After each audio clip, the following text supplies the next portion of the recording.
Start करते हैं। उष्मा चल रहा है ना, ठीक है। तो उष्मा में हम बता दिए थे ताप। ताप क्या होता है? अणुओं की गतियों का माप, यानी अणु जितना अधिक गति करेगा उसका ताप उतना अधिक होगा। और हम 3 प्रकार के प्रसार गुणांक, रेखीय प्रसार गुणांक, आयतन प्रसार गुणांक और क्षेत्रीय प्रसार गुणांक बता दिए थे। रेखीय प्रसार गुणांक को अल्फा से, क्षेत्रीय प्रसार गुणांक को बीटा से और आयतन प्रसार गुणांक को गामा से। एकांक लंबाई की छड़ का ताप 1 डिग्री सेल्सियस बढ़ाने के लिए आवश्यक जो लंबाई में वृद्धि होती है वही क्या होती है? रेखीय प्रसार गुणांक होता है। एकांक क्षेत्रफल के किसी पटल का ताप 1 डिग्री सेल्सियस बढ़ाने पर उसके क्षेत्रफल में जो वृद्धि होती है उसे क्या कहते हैं? क्षेत्रीय प्रसार गुणांक। एकांक आयतन के किसी घन का ताप 1 डिग्री सेल्सियस बढ़ाने पर उसके आयतन में जो वृद्धि होती है उसे क्या कहते हैं? आयतन प्रसार गुणांक। और अल्फा और बीटा में संबंध बता दिए थे, बीटा बराबर 2 अल्फा, बीटा बराबर 2 अल्फा, यहाँ तक बता दिए थे, ठीक है ना। अब अगली हेडिंग रहेगी रेखीय प्रसार गुणांक। हाँ, रेखीय प्रसार गुणांक और आयतन प्रसार गुणांक में संबंध, relation between alpha and gamma. रेखीय प्रसार गुणांक और आयतन प्रसार गुणांक में संबंध।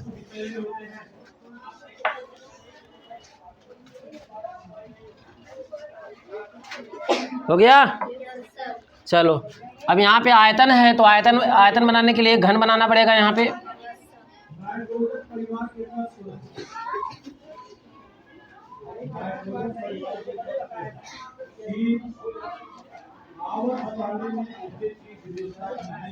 देखो ये डब्बा बन गया ना, लूडो वाला। अच्छा, लूडो किस आकार में होता है? घन आकार होता है ना। अब यहाँ पे जो घन हम बना रहे हैं इसकी लंबाई, चौड़ाई, ऊंचाई हम 1-1 सेंटीमीटर मान रहे हैं, ठीक ना। 1-1 मीटर मानो या 1-1 सेंटीमीटर मान लो, तो मान लो 1-1 सेंटीमीटर है, समझ में आई बात ना। तो ये इसकी मान लो अगर चौड़ाई है तो ये भी 1 है, और ये लंबाई है, ऊंचाई है अगर ये, तो ये भी 1 है। और ये मान लो कि क्या है, उसकी चौड़ाई है, कुछ भी मान लो, तो लंबाई, चौड़ाई, ऊंचाई तीनों होती है ना। ये भी क्या है आपका? 1 है, समझ में आई बात ना। तो ये इसकी लंबाई, चौड़ाई और ऊंचाई कितनी है? 1 सेंटीमीटर है। और इसको हम 1 डिग्री सेल्सियस बढ़ाएं ताप, इसका कितना बढ़ाएं? 1 डिग्री सेल्सियस बढ़ाएं तो ये फैलेगा, ठीक है ना, फैलेगा। और इसका लंबाई, चौड़ाई और ऊंचाई तीनों में क्या होगी? इसके वृद्धि होगी, ठीक है। तो अगर वृद्धि होगी तो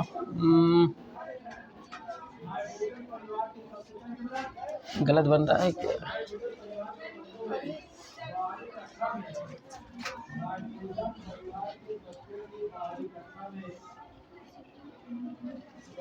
ऐसा समझ लो, जब लंबाई में वृद्धि होती है तो कितनी होती है? अगर हम एक सेंटीमीटर लंबाई छड़ को, 1 सेंटीमीटर लंबी छड़ का ताप 1 डिग्री सेल्सियस बढ़ाते हैं तो जो उसके लंबाई में वृद्धि होती है वही क्या होता है? अल्फा होता है। वही क्या होता है? अल्फा होता है। तो पहले 1 है, फिर कितना हो जाएगा? 1 प्लस अल्फा हो जाएगा। इसकी लंबाई में वृद्धि कितनी हो जाएगी? 1 प्लस अल्फा हो जाएगी।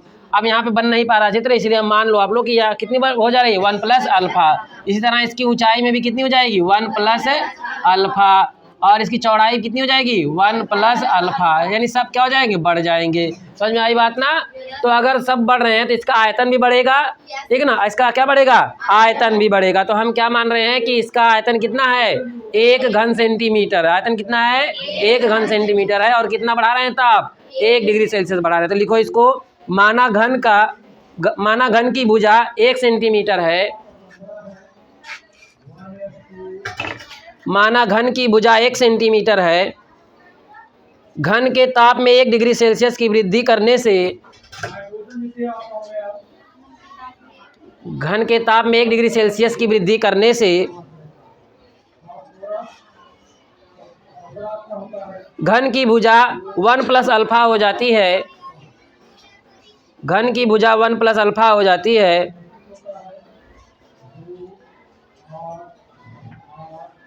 अतः घन के आयतन में वृद्धि, घन के आयतन में वृद्धि। तो वृद्धि कैसे निकालेंगे? जो बढ़ चुका है, ठीक है ना, जो बढ़ चुका है, जो पहले था उसका अंतर निकाले तो वृद्धि मिल जाएगी हमें। समझ में आई बात ना।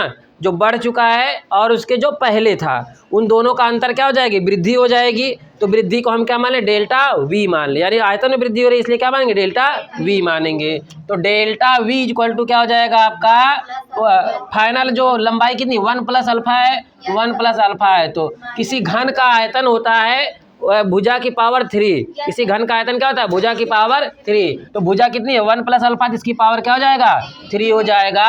और प्रारंभिक कितना है 1 है, यानी 1 की पावर 3 हो जाएगा। यही क्या हो जाएगी, इसके आयतन में वृद्धि हो जाएगी। अब आयतन में वृद्धि हो गई तो देखो delta we equal to 1 plus alpha A plus B का होल क्यूब का फार्मूला है। तो फार्मूला था A cube plus B cube plus 3ab bracket में ए प्लस बी। क्या फार्मूला होता है, A cube plus B cube plus 3ab bracket में ए प्लस बी होता है। तो यहाँ पे हम फार्मूला रख रहे हैं। तो देखो ए क्या है, यहाँ पे 1 है और बी क्या है, अल्फा है। तो यहाँ पे हम इसका वैल्यू रख रहे हैं, देखो 1 cube plus alpha cube plus 3 1 into alpha, और फिर ये हो गया पूरा 1 प्लस अल्फा, और इधर क्या हो जाएगा -1 क्यूब हो जाएगा। अब इसको और सॉल्व करो तो 1 का क्यूब 1 होता है, plus alpha cube plus 3 alpha हो जाएगा, और 1 प्लस अल्फा और -1 हो जाएगा 1 का क्यूब, ये इससे कट गया। अब देखो अल्फा क्यूब प्लस, अब इसका अंदर गुणा कर दो तो 3 अल्फा हो जाएगा, और 3 अल्फा का स्क्वायर हो जाएगा प्लस 3 अल्फा का स्क्वायर हो जाएगा। ये क्या हो गया, डेल्टा वी हो गया। अब यहाँ पे देखो उच्च घात अल्फा की पावर 3 और उच्च घात अल्फा की पावर 2 है। तो कल बताए थे हम उच्च घातों को हम क्या कर देते हैं, छोड़ देते हैं, क्योंकि अल्फा का मान बहुत कम होता है। तो अल्फा का मान कम होने के कारण हम उच्च घातों को क्या कर देंगे, छोड़ देंगे। तो उच्च घात कौन कौन से, अल्फा पावर 3 और अल्फा पावर 2 है। तो हम क्या लिख सकते हैं यहाँ पे, अल्फा की उच्च घातों को छोड़ने पर, क्यों छोड़ रहे हैं, क्योंकि अल्फा का मान बहुत कम है। अल्फा का मान बहुत कम है तो यहाँ पे डेल्टा वी इक्वल टू हो जाएगा आपका, क्या हो जाएगा 3 alpha. Delta we equal to क्या आ गया, 3 अल्फा आ गया। और हम क्या बताए थे, जो गामा बराबर क्या आया था, gamma equal to delta V upon V delta T आया था। तो gamma equal to delta V क्या मिला हमें,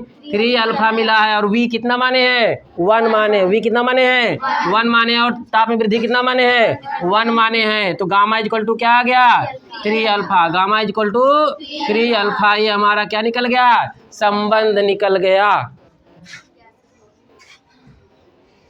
तो लोग सांस ऐसे रुक जाती है ना एकदम से, लिख लो।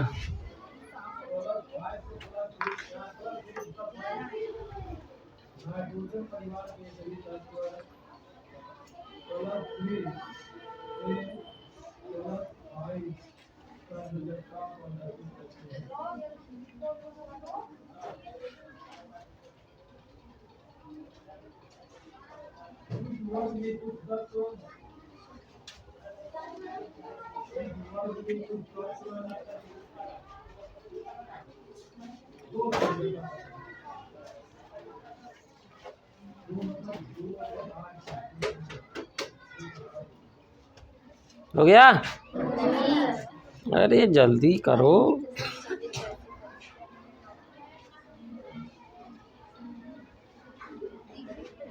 दिख नहीं रहा है,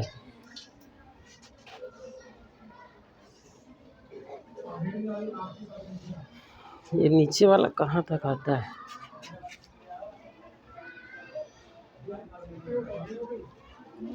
हो गया,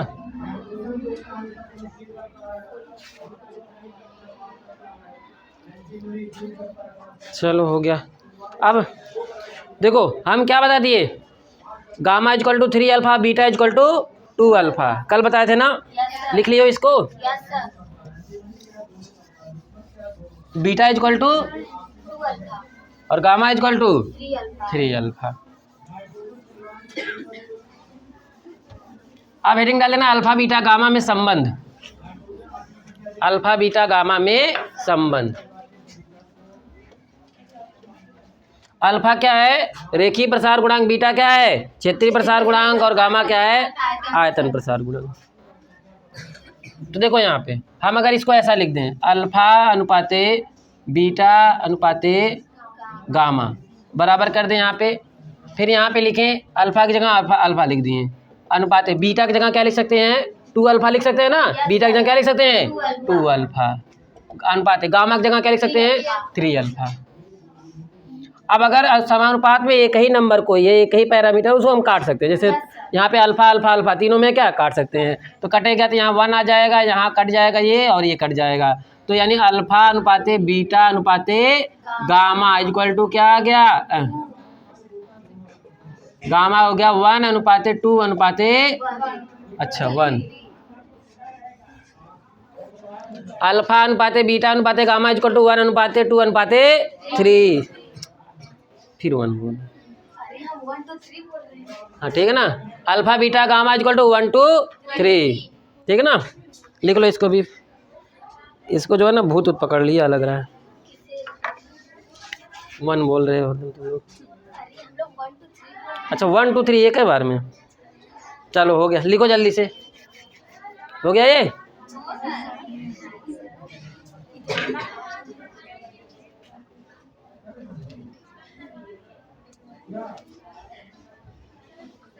फाइव जी आने वाला है, अब तुम लोग अभी 2G में चल रहे हो,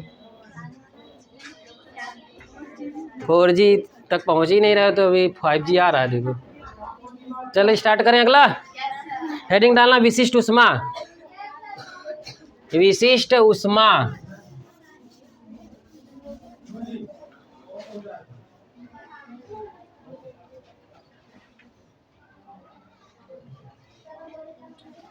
हो गया? Yes sir. तो विशिष्ट ऊष्मा क्या होती है, जैसे पहले हम ऊष्मा समझते हैं।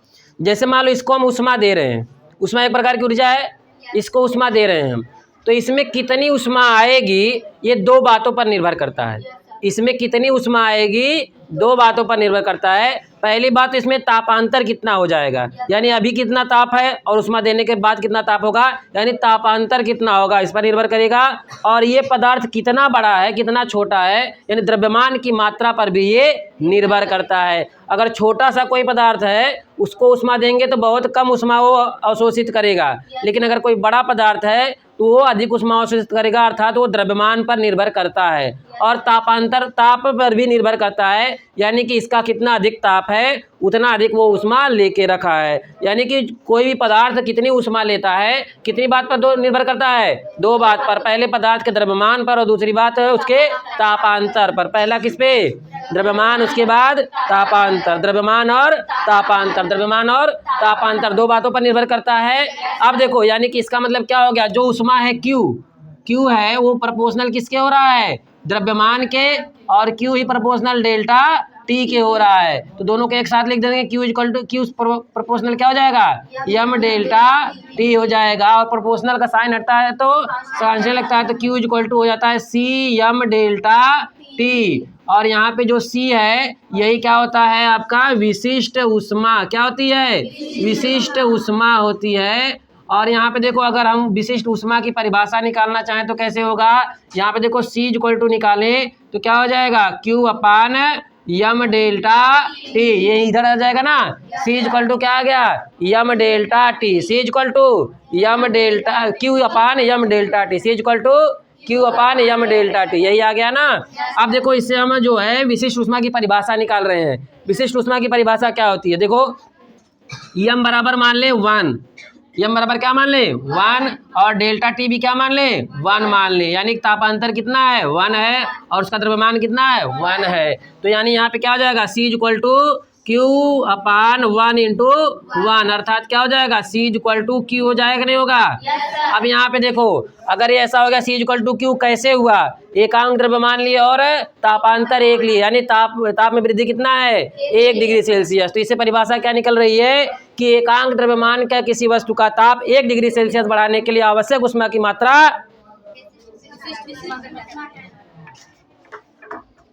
एकांक द्रव्यमान का ताप 1 डिग्री सेल्सियस बढ़ाने के लिए आवश्यक ऊष्मा की मात्रा विशिष्ट ऊष्मा कहलाती है। एकांक द्रव्यमान का ताप 1 डिग्री सेल्सियस बढ़ाने के लिए आवश्यक ऊष्मा की मात्रा विशिष्ट ऊष्मा कहलाती है। एकांक द्रव्यमान का ताप 1 डिग्री सेल्सियस बढ़ाने के लिए आवश्यक ऊष्मा की मात्रा विशिष्ट ऊष्मा कहलाती है। एकांक द्रव्यमान का ताप 1 डिग्री सेल्सियस बढ़ाने के लिए आवश्यक ऊष्मा की मात्रा, याद हो गया एकदम। तो भाई अभी मत लिखो इसको, पहले लिख लो, कुछ कहानी लिख लो। किसी वस्तु को दी गई ऊष्मा,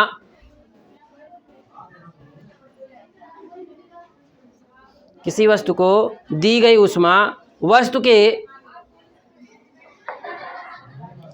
द्रव्यमान में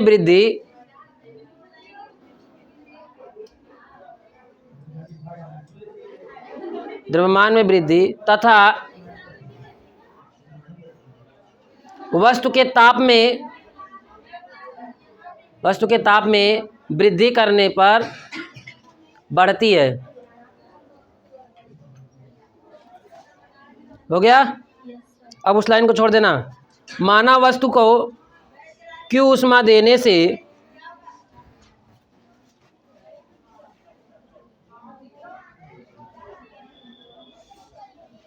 द्रव्यमान में वृद्धि m है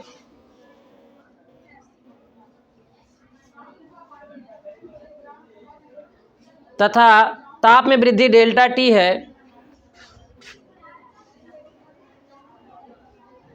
ताप में वृद्धि डेल्टा T है,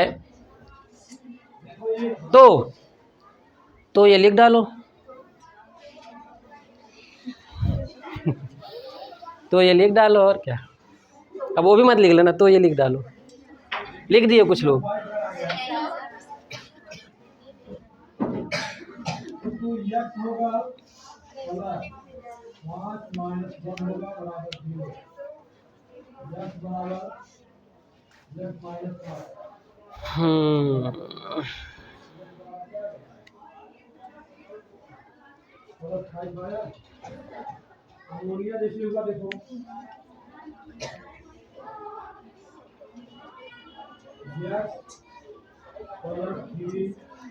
हो गया? बहुत अच्छा। चलो अब परिभाषा सुनो। एकांक द्रव्यमान का ताप, आवश्यक ऊष्मा की मात्रा। अब बोलो।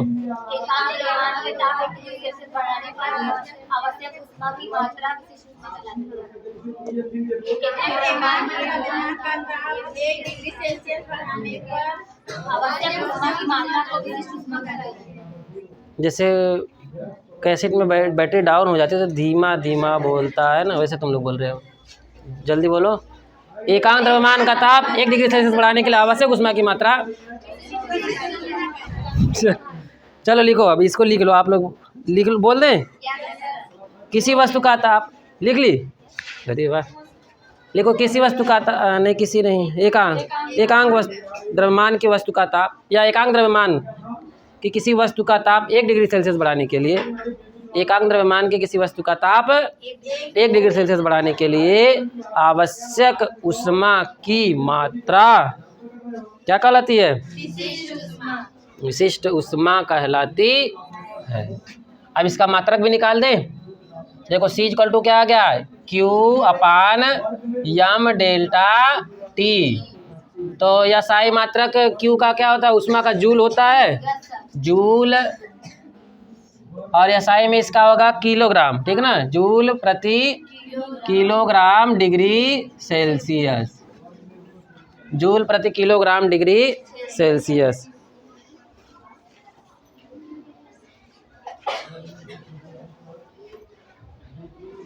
और अगर CGS में लिखना चाहें तो क्या होगा? देखो, कैलोरी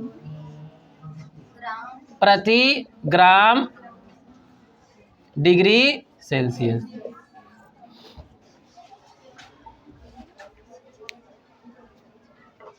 ये क्या है? SI है। और ये क्या है? CGS। ये हम कैसे में लिखना चाहोगे? क्या है? किलो कैलोरी प्रति किलोग्राम डिग्री सेल्सियस। हो गया? याद हो गया कि नहीं हो गया? कैलोरी प्रति ग्राम डिग्री सेल्सियस।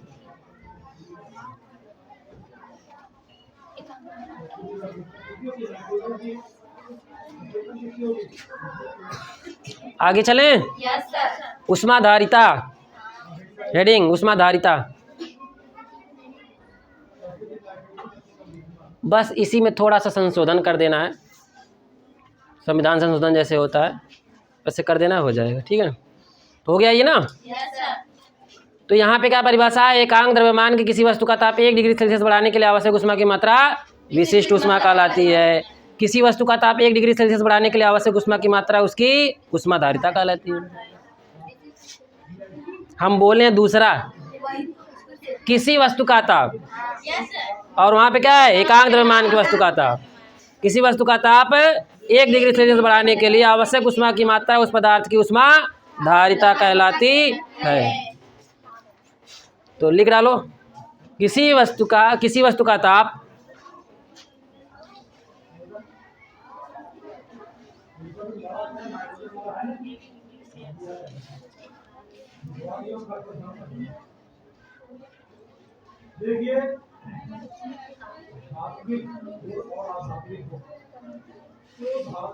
देखो वो क्या विशिष्ट ऊष्मा है ना। विशिष्ट का मतलब क्या होता है, स्पेशल। किसी एक पदार्थ के लिए वो स्पेशल रहता है। जैसे जल हो गया, जल के लिए वो विशिष्ट ऊष्मा फिक्स रहेगी, ठीक है ना। कोई ऑयल हो गया, कोई तेल हो गया, उसके लिए विशिष्ट ऊष्मा फिक्स रहेगी। समझ में आई बात ना। कोई भी धातु हो गई, उसकी विशिष्ट ऊष्मा फिक्स रहेगी। लेकिन क्या ऊष्मा धारिता, ये द्रव्यमान की साइज पर निर्भर करता है, कितना बड़ा है कितना छोटा। अगर जल ही है, जल अगर अधिक है तो उसकी ऊष्मा धारिता अधिक हो जाएगी, और छोटा है तो कम, ठीक है ना। तो किसी पदार्थ के, इसलिए है ना, किसी पदार्थ का ताप 1 डिग्री सेल्सियस बढ़ाने के लिए आवश्यक ऊष्मा की मात्रा ऊष्माधारिता कहलाती है। खाली है तुम लोग बोलते हो। ये दोनों क्या होंगे,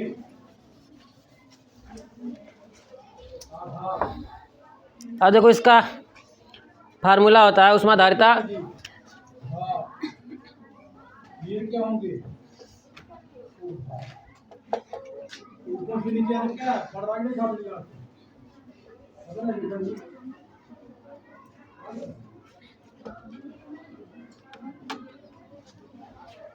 ऊष्माधारिता इक्वल टू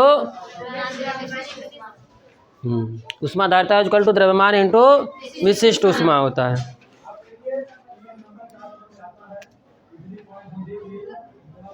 अगर इसको सी आप यम से प्रदर्शित करें तो ये हो जाएगा सी एम। सी क्या है, विशिष्ट ऊष्मा है, और यम क्या है, द्रव्यमान। यम क्या है, और सी क्या है, स्पेसिफिक है। हाँ, ये विशिष्ट ऊष्मा है,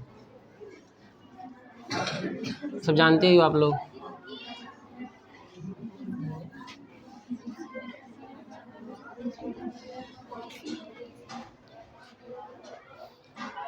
अब देखो इसका मात्रक क्या हो जाएगा।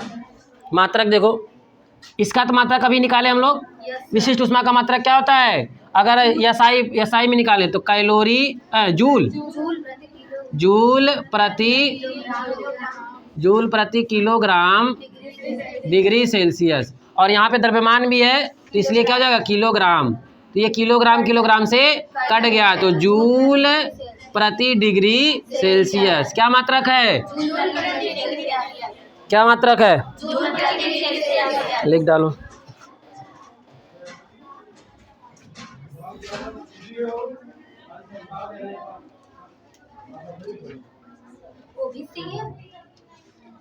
हाँ सी आप यम,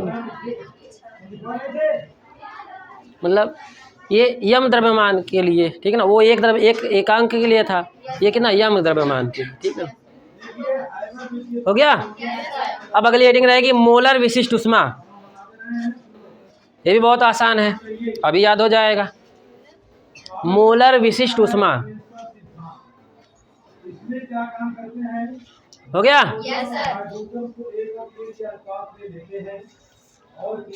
किसी गैस के 1 मोल का ताप 1 डिग्री सेल्सियस बढ़ाने के लिए आवश्यक ऊष्मा की मात्रा उस गैस की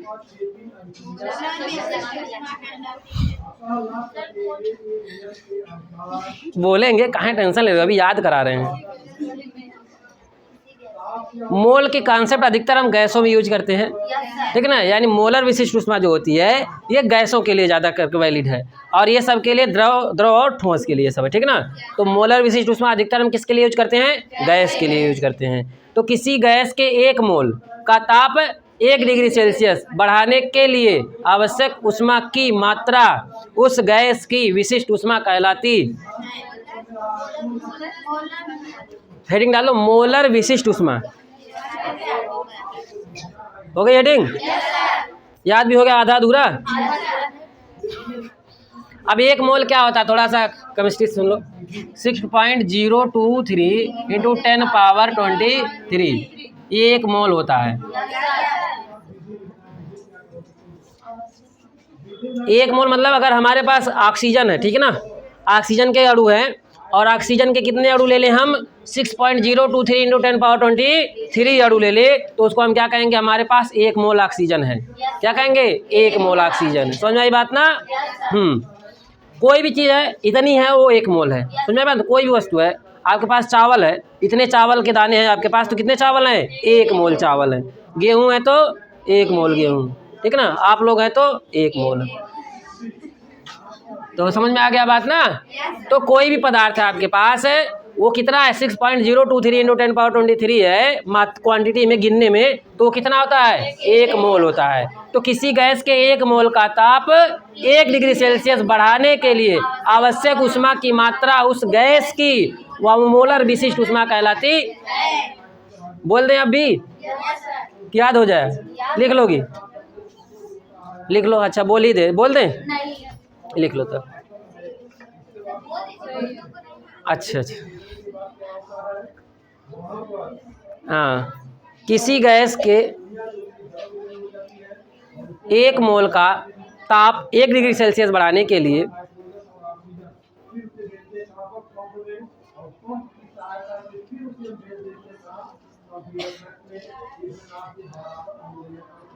आवश्यक ऊष्मा की मात्रा उस गैस की,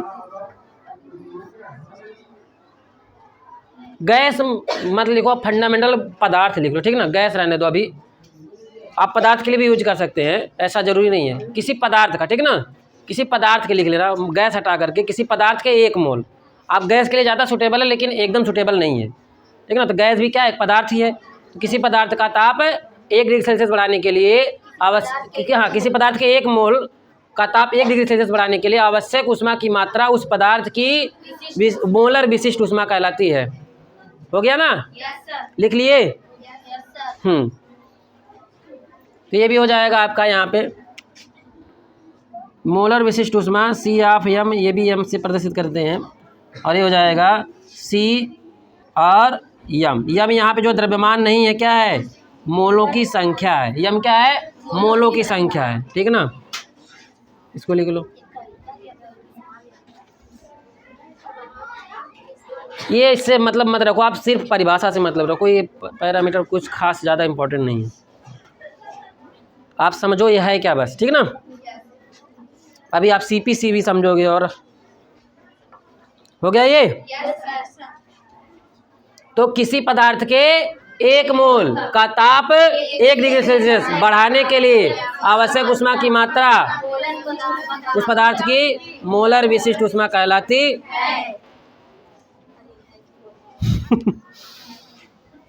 है, कहने में मजा आ रहा है इन लोगों को। अब हेडिंग डालना, गैसों की विशिष्ट ऊष्माधारिता। गैसों की विशिष्ट ऊष्माधारिता।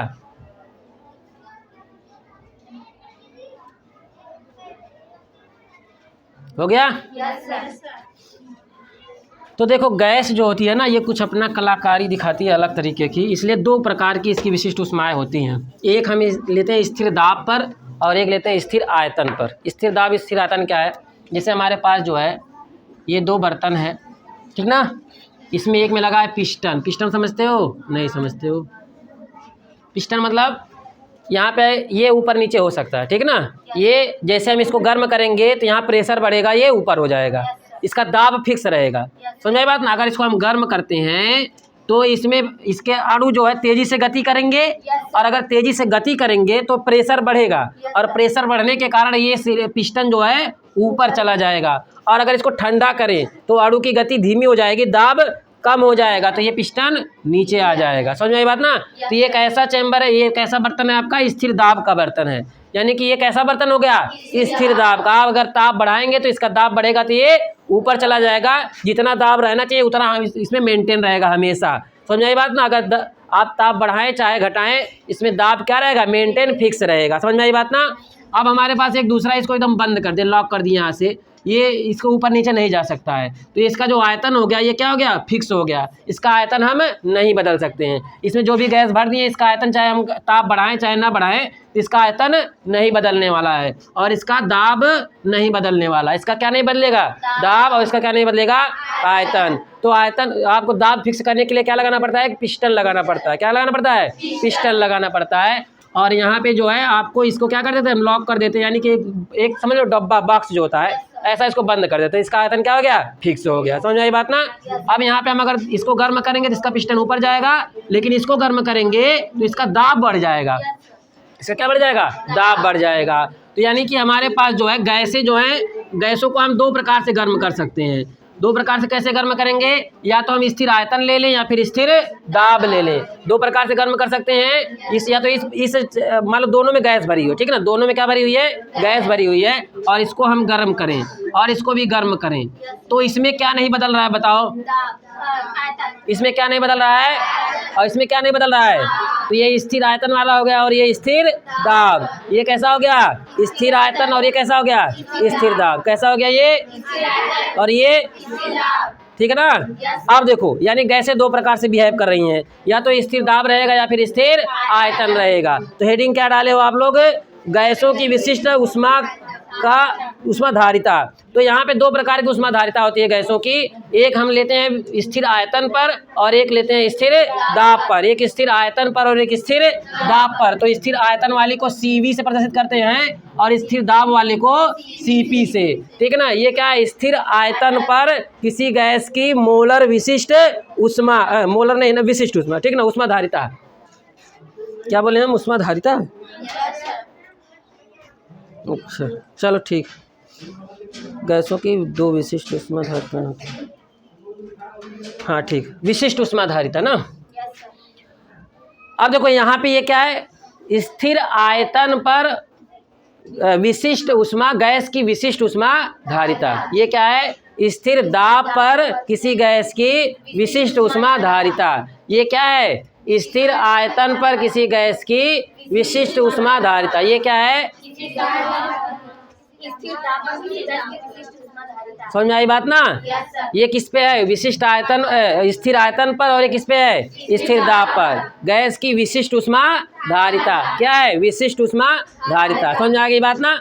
अब देखो यहाँ पे परिभाषा कैसे बनेगी, स्थिर दाब पर, स्थिर आयतन पर, ठीक है ना, स्थिर आयतन पर किसी गैस के 1 मोल, ठीक है ना, स्थिर आयतन पर किसी गैस के 1 मोल का ताप 1 डिग्री सेल्सियस बढ़ाने पर आवश्यक ऊष्मा की मात्रा उस गैस की स्थिर आयतन पर मोलर विशिष्ट ऊष्माधारिता कहलाती है। क्या कहते हैं, स्थिर आयतन पर विशिष्ट ऊष्माधारिता कहलाती है। और इसे क्या कहते हैं, किससे प्रदर्शित करते हैं, CV से प्रदर्शित करते हैं। किससे प्रदर्शित करते हैं, CV से प्रदर्शित करते हैं।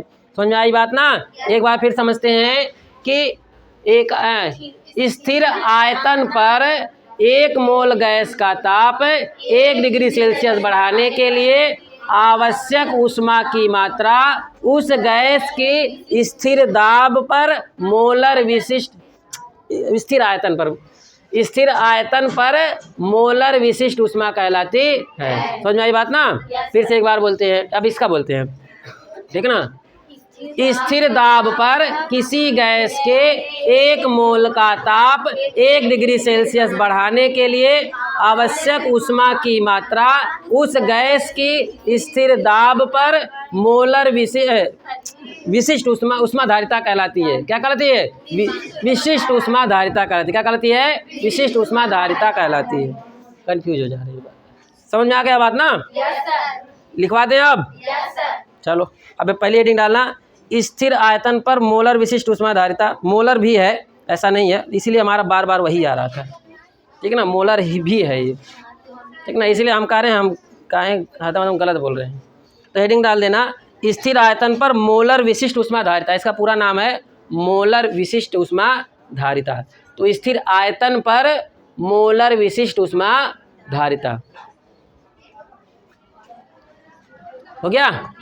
एक बार फिर से सुन लो, स्थिर आयतन वाला ना।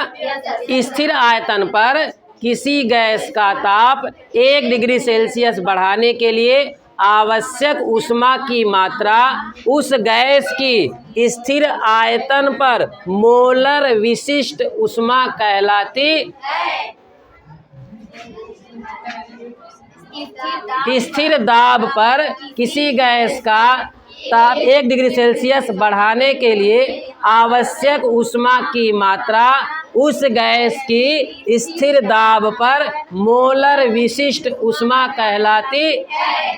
दोनों लिख डालना, ठीक है ना, दोनों लिख डालना, समझ में आई बात ना। तो हम क्वेश्चन बता रहे हैं, आप लोग करके लाना, बताना, कल हम बताएंगे। जो है विश्वास स्वरूपम एक स्टैचू बना है, ठीक है ना, अभी जल्द में। विश्वास स्वरूपम ये किस राज्य में है और किसकी प्रतिमा है? ये समझ आई बात ना, किस राज्य में है और किसकी प्रतिमा है। और दूसरा सवाल, Sultan of Johor Cup, Sultan of Johor Cup 2022 किससे संबंधित है? किससे संबंधित है? कहाँ पर हुआ? कहाँ पर हुआ? कौन विजेता है? ठीक है ना, कौन विजेता है। हो गया। एक और लिख लो, मोपा एयरपोर्ट कहाँ स्थित है? मोपा एयरपोर्ट कहाँ स्थित है? MOPA, मोपा। ठीक है, अब आगे की क्लास कल।